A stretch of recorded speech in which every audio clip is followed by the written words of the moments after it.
자, 2025년이 활짝 밝아왔습니다. 올해부터 바뀌는 제도들은 어떤 것들이 있을까요? 자, 새해부터 바뀌는 것. 일단은 최저시급이 올랐습니다. 최저시급이 1030원입니다. 주휴수당 제외하고 1030원입니다. 어쨌든 간에 만원이 넘어갔습니다. 또 뭐가 있을까요? 차고송금 반환 지원 제도라고 있어요. 계좌번호 입력 실수 등을 잘못 송금한 금액도 1억 원까지 받을 수 있다.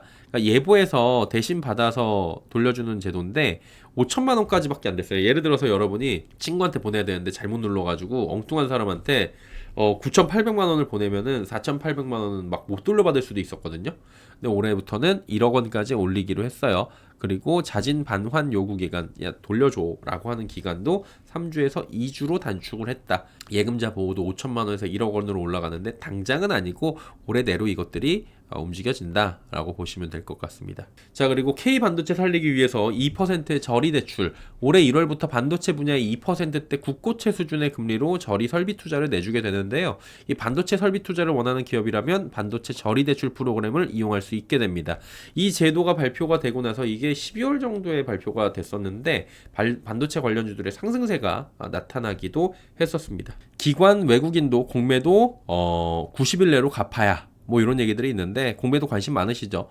이제 공매도가 재개가 될 겁니다. 재개가 될 거고요. 3월 말부터 기관 투자자는 무차입 공매도 차단을 위한 전산 시스템을 반드시 구축해야 되고요. 기관과 외국인도 공매도를 위해서 빌린 주식을 90일 이내로 갚아야 되고 상호 연장을 통해서 무기한으로 할 수 있는 게 아니고요. 최대 1년 안쪽으로 들어오게 됩니다. 기존에는 이게 상호 협의여서 무제한 아니냐, 실제로 무제한으로 하고 있는 곳들도 있었고요.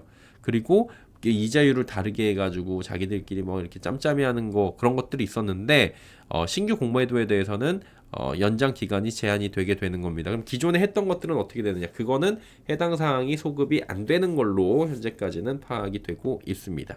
대체거래소 출범, 상반기에는 대체거래소가 출범이 됩니다. 투자자들은 거래시장 연장과 수수료 절감 같은 효과를 볼 수 있을 것이다. 이런 전망들이 나오고 있는데 글쎄 저는 이거 대체적으로 이 거래소가 어떤 역할을 하게 될지는 잘 모르겠어요. 왜냐면은 수수료 자체가 워낙에 적었어요. 한국거래소 자체도. 그 작은데 그 효과가 얼마나 있을까, 경쟁 체제가 얼마나 이루어질까, 그 부분에 대해서는 좀 미지수인데 새로 기관이 생겼으니까 뭔가 열심히 하고 그 안에서 제도 개선을 서로 이끌어가려고 하는 선의의 경쟁 같은 거를 우리가 기대를 해볼 수가 있을 것 같고요.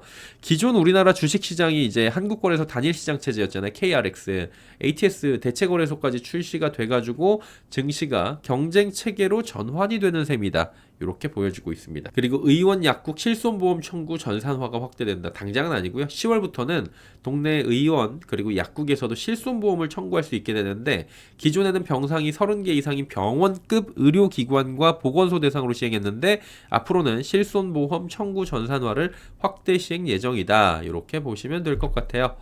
자, 그리고 500만 원 이하 1년 이상 연체된 빚 100% 감면해준다. 기초수급자, 중증 장애인 중에서 연체 기간이 1년 이상이고 500만 원 이하의 대출인 경우라면 빚을 전액 감면해준다.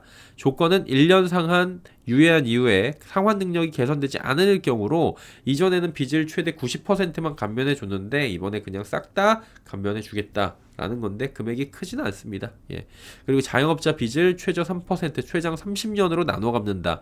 3, 4월 이후에는 사업을 더 이상 지속할 수 없는 소상공인은 빚을 최저 3%대 금리로 최장 30년 동안 나눠서 갚을 수 있다고 합니다. 이게 폐업도 내 맘대로 못하는 상황이거든요. 지금 폐업하려면 돈 들어갑니다. 이거 다 정리해야 되잖아요. 그래가지고 빚을 지게 되는 건데 그 빚이 해결이 안 나니까 문제가 됐던 거예요. 그래가지고 폐업자에 대한 저금리 장기 분할 상환 프로그램으로 연체 전에 차주라면 장기 분할 상환이나 금리 감면 같은 맞춤형 채무 조정을 강화하게 되는 것이다. 라는 얘기가 지금 나오고 있는데 지금 올해 자영업자 분들의 어려움이 아마 굉장히 심각해질 것이다. 원래 심각했는데 더 올해가 심각해질 수 있다라는 부분들을 체크를 해야 됩니다. 자, 이외에 시간당 최저임금이 1030원으로 인상된다. 조금 전에 말씀드렸죠. 그리고 결혼한 부부가 혼인신고를 한 해에 한 사람당 50만원, 최대 100만원의 세액공제를 제도하는 결혼 세액공제 제도가 신설된다. 근데 이제 저희 채널 요거 해당되신 저도 아니 뭐 나한테 이거 관심 없는데 그랬는데 뭐 그렇게 된대요. 그리고 자녀분들의 지금 군대 가 있는 분들 많으시죠. 병사 월급이 병장 기준으로 150만원까지. 그래도 다신 가기 싫죠. 예. 국가를 지켜준다는데 대우가 필요한 게 맞습니다. 이병도 75만원까지 인상을 한다. 얘네 둘이 차이 많이 나는구나. 육아휴직 급여액을 육아휴직 기간에 따라 현행 150에서 250만 원까지로 상향한다. 이런 부분들이 있는데 여러분이 지금 투자를 하시거나 경제 생활을 하시는 분들한테 필요할 만한 것들을 쭉 가지고 왔으니까 체크하셔갖고 좋은 것들은 잘 챙기시길 바라도록 하겠습니다.